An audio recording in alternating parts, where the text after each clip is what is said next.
안녕하세요. 척추 환자 건강을 책임지는 연세베스트병원 장철영 원장입니다. 오늘은 아킬레스건 파열에 대해 알아보고 아킬레스건 파열의 수술법인 아킬레스건 다중봉합술에 대해 설명드리고자 합니다. 아킬레스건은 우리 발목 뒤쪽에 있는 가장 큰 힘줄로 발목을 차고 나갈 때, 즉 걷거나 뛰거나 그리고 계단을 오르내릴 때 사용하는 힘줄입니다. 아킬레스건은 주로 운동을 할 때 많이 파열되는데요.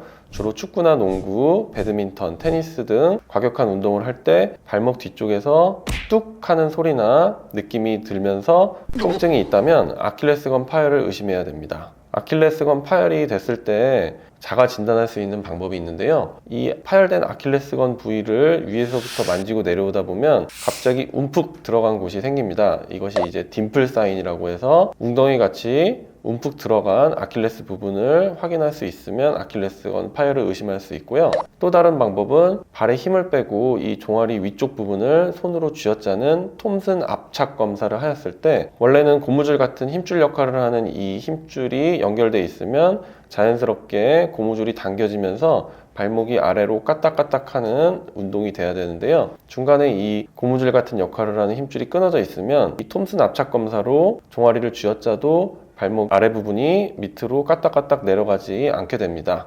이러면 아킬레스건이 지금 손상됐구나 라고 자가 진단할 수 있겠습니다. 자, 케이스 함께 보실 텐데요. 36세 남자 환자분이셨고 내원 하루 전에 배드민턴을 치다가 퍽 하는 소리와 함께 통증으로 주저앉으셨다고 하였습니다. 말씀드린 대로 아킬레스건 파열은 배드민턴, 축구, 족구, 검도 등 스포츠 활동 중 흔하게 발생하고요. 최근에는 아킬레스건 파열의 큰 다른 원인의 하나로 만성 아킬레스 부위의 통증을 느끼시다 보니까 동네 병원에서 주사, 특히 스테로이드 주사를 맞다가 오시는 분들이 많습니다. 이런 분들은 참 치료가 어려운데요. 스테로이드 성분에는 면역 억제 성분이 포함되어 있기 때문에 주사를 맞으면서 면역이 억제되어 균이 같이 들어가는 경우도 많고 이렇게 되면 균들이 아킬레스건을 잡아먹으면서 살기 때문에 아킬레스건도 짧아져 있고 균도 잘 잡히지 않아서 치료가 어려운 경우가 많습니다. 그래서 스테로이드 주사는 절대로 저는 아킬레스 부위에 맞지 않는 것을 추천드립니다. 자, 환자분 케이스로 다시 넘어와서요. 아킬레스건 부위를 만져보며 움푹 들어가는지 확인하는 딤플 사인에서 양성 반응이 있었고 압통을 동반하셨습니다. 자, 수술 전 촬영한 MRI 사진인데요. MRI 사진상 발목의 뒤쪽에 까맣게 지나가는 이것이 아킬레스건이 되겠습니다. 아킬레스건이 내려오다 이 부위에서 비어있는 것을 관찰할 수 있고요. 따라서 이 부위에서 완전 파열이 되었구나 라고 확진이 되셨습니다. 아킬레스건 파열봉합법에 대한 모식도입니다. 그림과 같이 아킬레스건이 완전 파열된 그림이 되겠고요. 이 아킬레스건 파열된 부위를 중심으로 위아래로 최소 3-4번 정도 이렇게 거미줄 같이 촘촘하게 아킬레스건을 연결해주는 다중봉합술이 아무래도 가장 확실하고 단단한 봉합법이 되겠습니다.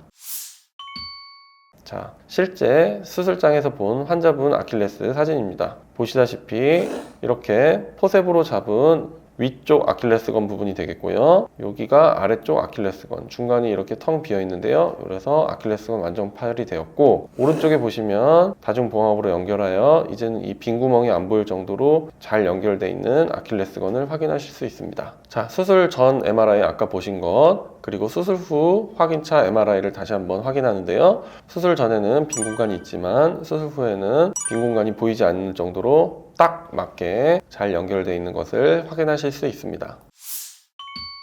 수술 후 과정 및 재활에 대한 설명입니다. 수술 후 약 6주간은 발목 올리기, 즉 발목을 위로 까딱까딱 올리는 각도 운동은 하지 말아야 되고요. 역시 수술 후 6주간은 체중 부하를 금지합니다. 환자분 중에서는 제 말을 듣지 않고 약 3주, 2주만 해도 아기가 있기 때문에 어쩔 수 없이 디뎠다라는 분도 있었는데요. 다행히 재파열은 되지 않았는데 이러다 재파열이 되면 다시 처음부터 재수술을 하고 시작이기 때문에 매우 위험합니다. 6주간은 디디지 않다가 6주가 되면 드디어 굽이 있는 부추 보조기를 신고 체중 부하를 시행합니다. 부분 체중 부하라고 하지만 대부분 다 디디고 전체중 부하를 시작할 수 있습니다. 그리고 이 6주째부터 간단한 각도 운동도 시작하고요. 시간이 지남에 따라서 굽을 일주일에 한 개씩 빼면서 발목 각도를 점점점 늘려나가게 됩니다. 아킬레스건은 스스로 올바른 재활 과정을 거치지 않으면 재파열의 위험이 크기 때문에 적절한 시기에 맞는 적극적인 재활이 중요하다고 할 수 있겠습니다. 오늘은 아킬레스건 파열에 대해 알아보았는데요. 아킬레스건은 파열되면은 운동선수들은 은퇴를 고려할 정도로 운동 활동에 아주 중요한 힘줄이 되겠습니다. 어떤 분은 아킬레스건 파열을 보존적 치료로도 가능하다고 하지만 이는 재파열 위험도 더 높고 재활 과정도 훨씬 길 뿐만 아니라 아킬레스건이 길게 늘어져서 붙을 경우에는 잘 달리거나 뛰는 등의 행위가 어려워집니다. 따라서 아킬레스건이 파열되셨다면 족부를 전공한 족부 전문의를 꼭 찾아서 정확한 진단과 함께 꼭 알맞은 치료를 받으시면 좋겠습니다. 저는 개인적으로 아킬레스건 파열 봉합할 때 안 녹는 실을 사용하지 않고 녹는 실만 사용합니다. 안 녹는 실을 사용하는 경우에 대해서도 제가 논문 연구를 해보았는데요. 국가 기반한 빅데이터 연구에서는 안 녹는 실을 사용했을 경우에 감염 위험도 더 높고 재파열의 위험도 더 높은 것으로 확인되었습니다. 재파열이 높은 이유는 제가 고민해 보았는데요. 아킬레스건을 꼬맸을 때 다 붙었을 때 이제 실이 녹아서 없어져야 되는데 안 녹는 강한 실이 잡고 있으면